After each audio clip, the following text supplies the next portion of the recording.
What is going on, everybody? My name is Dakota and welcome back to Dakota's Colognes. And today we're going to be looking at and reviewing Parfums de OAJAN. To me, this is the perfect holiday scent. So it's right around the holiday times. And if you want a fragrance that is going to be the perfect Thanksgiving around that time, maybe a little Christmassy, this is going to be the one for you because this is just a cinnamon apple pie bomb. It's gourmandy and it is just, to me, it is the embodiment of like a Thanksgiving holiday season. Alrighty, so as y'all know, the first thing we're going to do is going to show off the atomizer on this. And this is a beautiful scent. This is a very good atomizer. As I've said before, Parfums de Marly, the price tag, the quality, everything you could get for this is exactly what you would expect from them. It's a good atomizer. It's a good bottle. It's a quality bottle. It's made, everything about this screams quality. On top of that, the presentation looks very, very good. So what we're going to do is I'm going to go ahead and put one right there on the wrist. So when you first spray this, you are hit with such a sweet warmth. It's not overwhelming in any way to me. It is very strong. This is a very powerful scent. But it's such a sweet, warm, inviting, gourmandy. Like everything about this to me screams fall holiday. And that is exactly why we're looking at it today. So when you first spray this, you're hit with a big, big wave of spices. It's a very warm scent. It's very ambery, but it also has sweet and vanilla in there, sweet and cinnamon in there as well. This does has a very strong cinnamon note, and that cinnamon mixed with the vanilla can give this a little bit of, say, like a boozy nature, a little more maybe like a sweet rum type nature, but you don't get a whole lot of that. To me, the majority of what you get out of this is going to be like a sweet cinnamon apple pie type vibe. Like I said, this is very gourmand. And the more it dries down, you lose a little bit of that boozy nature that you get on the first opening. And speaking of the dry down, as we're going to be waiting through that, I'm going to go ahead and get this bottle spinning up. We'll go over some of the notes and I'll be back in a second. Alrighty, as we got this bottle beautifully spinning up, I'm going to go ahead and go over the top notes on this are going to be cinnamon, honey, and osmanthus. Oddly enough, the honey on the top note, you don't really pick up a lot of honey when you first spray it. To me, I don't start to pick up the honey until it goes to dry down further, so this kind of has a weird blend to it. The middle notes on this are going to be benzoin, labdanum, ambergris, and artemisia. And for the middle notes, I love fragrances that use benzoin. Benzoin to me has such a sweet, gourmandy nature to it that is matured. It's not like a bubblegummy sweet. It is vanilla based sweetness, but it's a very matured sweetness. This fragrance is one that you will feel like a gentleman as you wear it. And the base notes on this dry down to a tonka bean, vanilla, patchouli, and musk. And it takes a little while to kind of get all the way down to the base notes to pick up some of the patchouli and musk. This is a very sweet fragrance by nature. So a lot of what you tend to pick up is going to be heavy tonka bean and vanilla. But when this dries all the way down, and from my past experiences, it takes well into an hour's worth of dry down to really get some of the powderiness of that musk can produce with some of that patchouli mixed in. Let me get y'all spun back around and we will get back to the rest of the review. Alrighty, and we are back.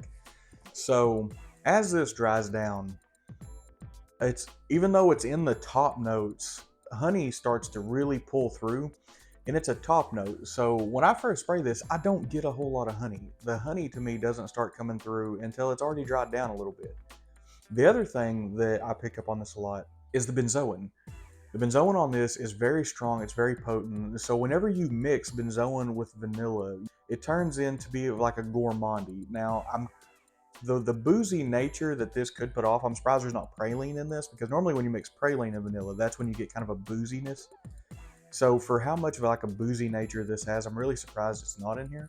But yeah, all the way through that dry down, the vanilla pulls through beautifully on this. This is a premium blend made with premium everything. This was perfumed beautifully, and like I said, everything about this screams top tier. With that top tier, essentially everything, That'll get us into the pricing on this. The price on this is top tier. If to get this from retailers, you're basically looking at 350 bucks. For the 75 ml bottle, this is the 125.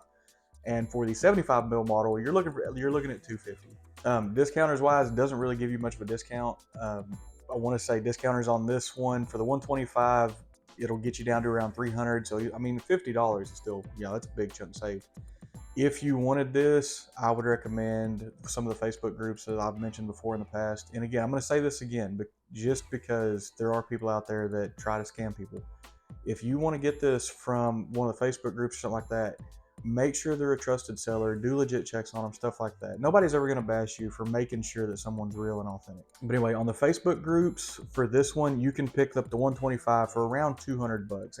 That's going to be your biggest chunk saved, is going that route. So what I'm going to do now is I'm going to segue over into the performance on this. Now the longevity on this is a monster performer. The longevity on this on skin, not clothes, on skin, goes anywhere from that 12 to 14 hour range. Huge longevity on this, and just as big as the projection. The projection on this is anywhere in the 2 to 4 foot range, depending on how much you spray. As I've said in the videos, I'm a 5 to 7 kind of guy, and that goes all day. That's 3 to 4 foot. Normally in my case, I get about that 3 to 4 foot range. This is a monster sillage performer. You get in the 4 to 5 foot range of sillage in this, honestly. This is a very sticky scent. It clings to your skin.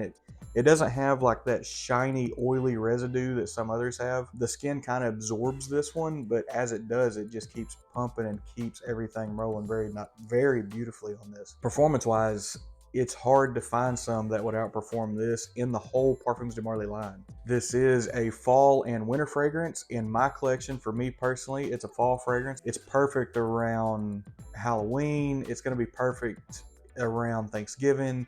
So that time frame in between there, that is the perfect time to wear this. To me, when I think of this scent, the leaves are changing color, we're going out trick-or-treating, we're getting ready for Thanksgiving, stuff like that. So because, you know, the cinnamon, the vanilla, the gourmand, everything about this just screams warm, cozy, cold fall fragrance. If I had to put a rating on this fragrance, this is some of the ones in the collection that I would not change a single thing about. And like I said in a different video, to me, what I define as a true 10 out of 10 is one that I would not change a single thing on. I would not change this profile. I would not change this performance.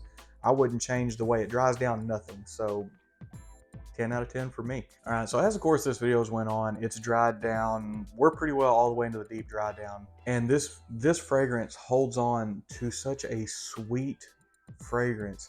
You still, you know, it's, at this point in the video, there's still vanilla dominant. It's still very cinnamon heavy. It's still a very warm, inviting, ambery type of smell. Now it does, as it dries down further, it does develop a little bit of a powdery nature, and it does have a little bit of a musk nature to it. For what this is, for the time of year that you want to wear, the time of the year that you would want to wear this, that's perfect. All right, so that is going to get us wrapped up on today's OAJAN review. I highly recommend, if you can get your hands on this, try it. Even if it's getting like a decant, like a lot of people in a lot of different groups. I think some name brand companies even sell decants of some Parfums de Marly, and this being one of them. Even if it's only a sampler, like a 1 ml sampler. Now, is that going to get you a lot of wears? No, but is that going to let you try it on your skin to see how it reacts to you and to see if this is one that is worth you spending the money on? Because this fragrance, as beautiful as it is, does take a big toll on the wallet. This is a very expensive fragrance. This is also a very complimented fragrance as well. I get compliments every time I wear this, and I really haven't had much backlash on this. Normally, if somebody will ask you what you're wearing and they're kind of making a little face when they do it, you can read the room normally. You can tell if they're asking if they don't like it. Yeah, so what I'm going to do is I'm going to get in on this bottle again, this beautiful Parfums de Marly bottle. And that is going to get us wrapped up. Thank you for watching. Thank you for subscribing. Thank you for everyone in the comments and everything. I truly appreciate it when people comment, leave stuff like that on there. I really enjoy it. And as always, thank you for watching, and we'll see you next time.